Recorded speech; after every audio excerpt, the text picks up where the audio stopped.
já sabemos, nosso curso sempre vai ter um pouco de aula, né, explicações, e em seguida uma pequena lista de exercícios aí para fixar melhor e complementar as informações. A ideia aqui é exatamente tentar passar o máximo de informações possíveis, tá? E essa primeira questão é uma questão bem simples, mas que reforça esses conceitos fundamentais da química, como eu tenho chamado a atenção. Sim, a primeira questão. O número de substâncias simples com atomicidade par entre as substâncias. Aí vocês têm o ozônio, a água oxigenada, né, o peróxido de hidrogênio, o fósforo branco, o iodo, a substância simples iodo, aí o C2H4 é o etileno, né, o eteno, o CO2, que é o dióxido de carbono, e o hélio. Tá? Eu escrevi aqui para a gente discutir melhor, compartilhando aqui fica mais dinâmica a explicação. Tá bom? Então, em princípio, vamos classificar isso aqui em substância simples e composta. Lembrando que substância simples é quando é formada por átomos de um só elemento, né? Bem aqui eu tenho uma substância simples, aqui eu tenho outra substância simples, aqui eu tenho uma substância simples e aqui outra. Tá? Então, água oxigenada, peróxido de hidrogênio, é substância composta. Tem dois elementos ali. Então vamos logo tirá-la daqui. Tá? Aqui também tem carbono e hidrogênio, aqui no etileno. Tá? Então também vamos tirá-la daqui. Esse aqui é o CO2, né? Dióxido de carbono, uma substância muito conhecida. Tá? É conhecido como gás carbônico quando está no estado gasoso. É o gás dos refrigerantes, o gás da água mineral com gás, das bebidas gaseificadas de modo geral. É o gásinho que sai lá quando você coloca um comprimido efervescente na água. Tá? O gás carbônico também é o principal gás de estufa, lá, do efeito estufa, que a gente tanto estuda por aí. Tá? O que mais? Faz parte da nossa respiração, nós respiramos gás carbônico, é o dióxido de carbono. Tá? Quando sólido é chamado de gelo seco. Tudo bem? Mas vejam que ele é formado de carbono e oxigênio, portanto, é uma substância composta.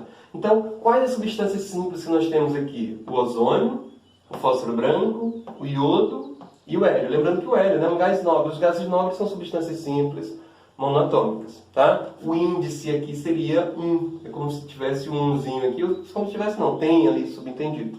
Tá bom? Mas a questão não é só o número de substâncias simples. Ele fala o número de substâncias simples com atomicidade par. Lembrando que a atomicidade é exatamente esse número de vezes que o elemento aparece ali na fórmula. É o índice. Tá? Então a atomicidade do oxigênio aqui é 3, do fósforo aqui é 4, do oxigênio é 2, do hélio é 1. Então como ele quer que tenha atomicidade par, vamos então excluir o ozônio, porque 3 é um número ímpar.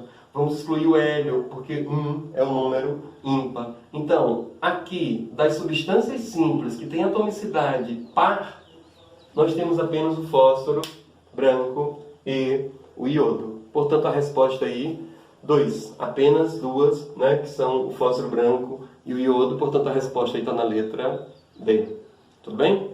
Vamos à questão 2. Questão 2 também traz uma gama de informações aí elementares, coisas básicas, mas o objetivo desse momento é exatamente resgatar, né, esses conhecimentos básicos e mais, gente. Não só resgatar, não só revisar nesse momento, tá? Mas também estar atento a esses termos o ano inteiro, o tempo todo, porque é muito comum a gente esquecer isso no dia de uma prova. Tudo bem? Então vamos levar isso adiante. Sobre conceituação de elementos químicos, moléculas e substâncias, pode-se afirmar, então, conceitos, né, de elemento químico, de moléculas e de substâncias. Quais dessas afirmações aí são corretas? No item 1, nós temos assim, o ozônio é uma substância pura composta. Vejam só, o ozônio é uma substância pura? É uma substância. O ozônio é uma substância pura simples. Está aqui a forma do ozônio, formado somente por átomos de oxigênio. Então está errado aí, não é composto, não é substância composta. Tá? O oxigênio é uma substância pura simples, certo? Nesse caso aí, ele está falando do gás oxigênio, lembra? O gás que nós respiramos. É uma substância pura? Ele é uma substância. E é uma substância simples? Sim, formado por átomos de oxigênio. Tudo bem? Então, esse item 2 está correto. O item 3 diz que o fósforo possui uma única forma alotrópica. Errado. Tá? O fósforo tem um fósforo branco, o fósforo vermelho e o fósforo negro. Vimos aí ainda há pouco a alotropia do fósforo. Então esse item aí também está errado. O oxigênio pode ser encontrado em substâncias compostas presentes no solo. Tá? Nesse caso aí a gente entende facilmente que ele está falando do elemento oxigênio. Tá? E isso aí é verdadeiro. Ao longo de todo o estudo aí da química que se tem no ensino médio, e vamos ter aqui nesse curso, nós falamos muito de alguns elementos. O oxigênio é um deles. O oxigênio é um dos elementos mais importantes aí da tabela periódica quando se traz aqui para o estudo da química. Tá? Então, o que o item está dizendo é que há substâncias compostas oxigenadas no solo. Isso ele está dizendo. Tá? Isso é verdade. Eu posso tomar como exemplo aqui, turma, só, por exemplo, o carbonato de cálcio. Existe no solo em várias substâncias que nós conhecemos bem. Por exemplo, calcário é carbonato de cálcio. Lembra? Rochas calcárias. Tá? O que mais? O carbonato de cálcio também é encontrado na mármore. Mármore é carbonato de cálcio. O que mais? Casca de ovo tem carbonato de cálcio. E de vários mariscos e crustáceos aí a gente tem carbonato de cálcio naquela carapaça, lá naquelas conchas lá do mar, enfim. Tá? É uma substância que há em grande quantidade. Então, o oxigênio existe em compostos químicos, não apenas no solo, tá? Essa opção aí está verdadeira, mas, por exemplo, a água tem oxigênio. A água é encontrada na natureza no estado líquido. Né? O que mais?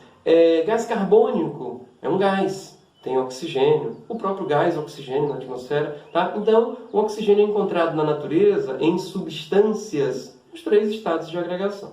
Tudo bem? Então, item 4, correto. O item 5 diz: o ozônio é uma forma alotrópica estável do oxigênio utilizada na purificação de água. Bem, tem um detalhezinho. Tá? Nós já vimos que as formas alotrópicas do oxigênio são O2 e O3. Gás oxigênio e gás ozônio. Nós já vimos isso. Tá? A mais estável é o gás oxigênio. Aqui na baixa atmosfera, o ozônio não tem estabilidade. Ele é uma substância instável. Tá? Tanto que ele é sim usado no tratamento de água. Os tratadores de água, né, os chamados ozonizadores, eles usam um dispositivo simples. Captam oxigênio da atmosfera, dão lá uma descarga apropriada e o transformam em ozônio. O ozônio é instável. Imediatamente ele volta para a forma de gás oxigênio.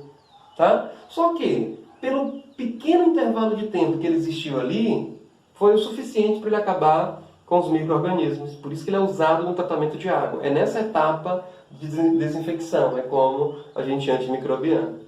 Tá bom? Inclusive, uma vantagem no tratamento com ozônio é exatamente o fato de ele não deixar resíduo. Já uma desvantagem é o fato de ele não ser seletivo. Ele acaba com tudo que é micro-organismo que está lá. Já o cloro, por exemplo, ele tem uma certa seletividade. Ele acaba mais com os patogênicos.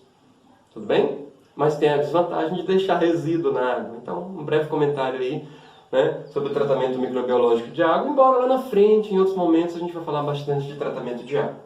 Tudo bem? Então, voltando à nossa segunda questão, nós temos aí 5 itens. Tá? Ele quer saber quais são os corretos. Os únicos corretos são 2 e 4. Portanto, nós estamos bem aí no item 2. Apenas 2 e 4 são corretos.